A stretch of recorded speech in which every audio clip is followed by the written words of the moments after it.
आज बात करेंगे एक ऐसी कहानी की जो अटूट विश्वास और श्रद्धा की एक मिसाल है। ये कहानी है राजकुमारी मैना सुंदरी की। एक ऐसी राजकुमारी जिसकी आस्था, कर्म पर उसका विश्वास और एक साधना ने एक चमत्कार को जन्म दिया। तो चलिए इस अद्भुत कथा में उतरते हैं। और कहानी की शुरुआत होती है बस एक लाइन से। ये शब्द राजकुमारी मैना सुंदरी ने अपने पिता यानी राजा से कहे थे। सुनने में ये एक साधारण सी बात लगती है ना? पर इसी एक जवाब ने उनकी पूरी दुनिया पलट दी और उनकी जिंदगी की सबसे बड़ी परीक्षा की वजह बन गया। तो चलिए चलते हैं उज्जैन नगरी, जहां राज करते थे प्रतापी राजा पुष्पदंत। उनकी एक बेटी थी, मैना सुंदरी। वो सिर्फ सुंदर नहीं थी, बल्कि बहुत समझदार और धार्मिक भी थीं। जैन धर्म के सिद्धांतों में उनकी बहुत गहरी आस्था थी। तो हुआ यूं कि एक दिन राजा ने अपनी दोनों बेटियों को दरबार में बुलाया और एक सवाल पूछा, तुम्हारी खुशी की वजह क्या है? एक बेटी का जवाब कह सकते हैं मक्खन लगाने जैसा था, पर मैना सुंदरी, उन्होंने जो कहा वो सच था, खरा सच। उन्होंने कहा कि सुख और दुख किसी और की वजह से नहीं, बल्कि हमारे अपने ही कर्मों का नतीजा होते हैं। अब राजा को ये ज्ञान की बातें, ये फिलॉसफी बिल्कुल रास नहीं आई। उन्हें लगा कि ये घमंड है, ये अहंकार है कि मैना सुंदरी उनकी दी हुई सुख सुविधाओं को कुछ नहीं समझती। और बस गुस्से में आकर उन्होंने अपनी ही बेटी को सबक सिखाने का एक बहुत ही क्रूर फैसला कर लिया।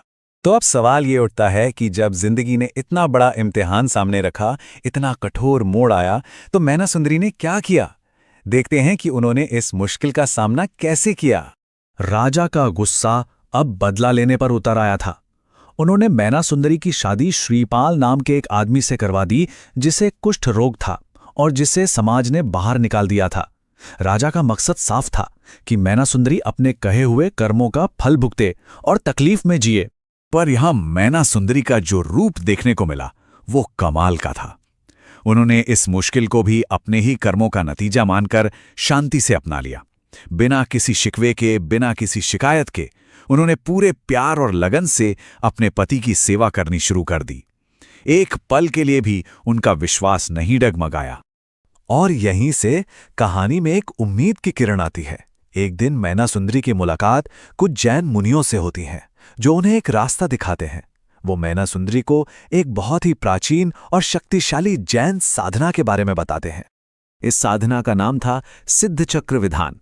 अब ये सिर्फ कोई पूजा पाठ नहीं है, समझिए ये एक तरह का आध्यात्मिक नक्शा है, एक पवित्र यंत्र, एक मंडल के जरिए आत्मा को पवित्र करने का एक गहरा रास्ता। मैना सुंदरी को लगा कि शायद यही उनके दुखों का अंत है। तो इस पूजा के केंद्र में है 9 सबसे पवित्र तत्व, जिन्हें नवपद कहते हैं।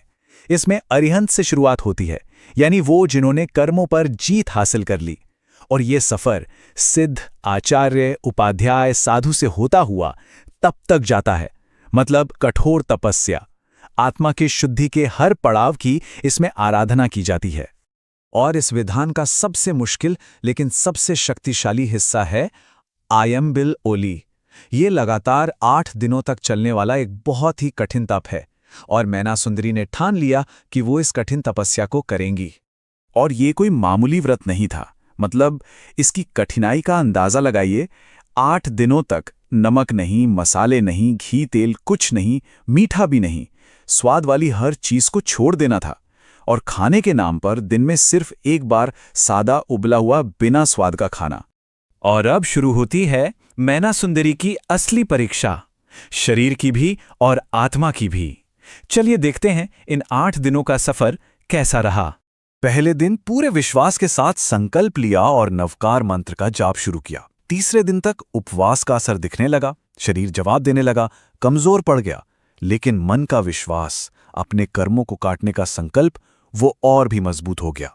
7वें दिन जब वो गहरे ध्यान में थीं, आंखों में आंसू लिए उन्होंने प्रार्थना की अपने पति के लिए। और आखिरकार 8वें दिन उन्होंने अपनी इस महान तपस्या को पूरा किया।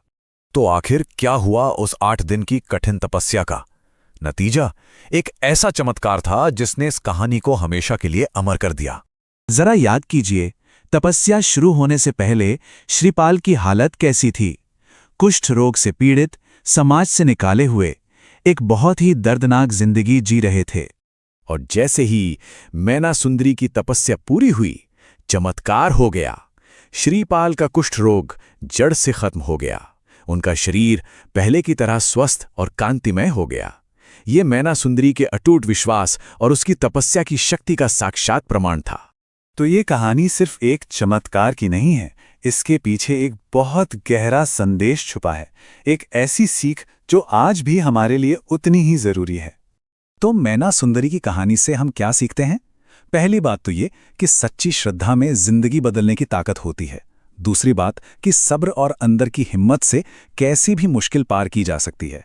ये कहानी सिखाती है कि सेवा और समर्पण से बड़ा कोई धर्म नहीं, और सबसे जरूरी, कर्म के सिद्धांत पर यकीन रखने से मन को एक अलग ही तरह की शांति मिलती है। ये कहानी एक सवाल छोड़ जाती है कि जब जिंदगी सबसे मुश्किल इम्तिहान लेती है, जब सब कुछ खिलाफ नजर आता है, तब सच्ची आस्था, हमारा विश्वास असल में कितनी बड़ी ताकत बन सकता है, इस पर सोचिएगा जरूर। जय जिनेंद्र।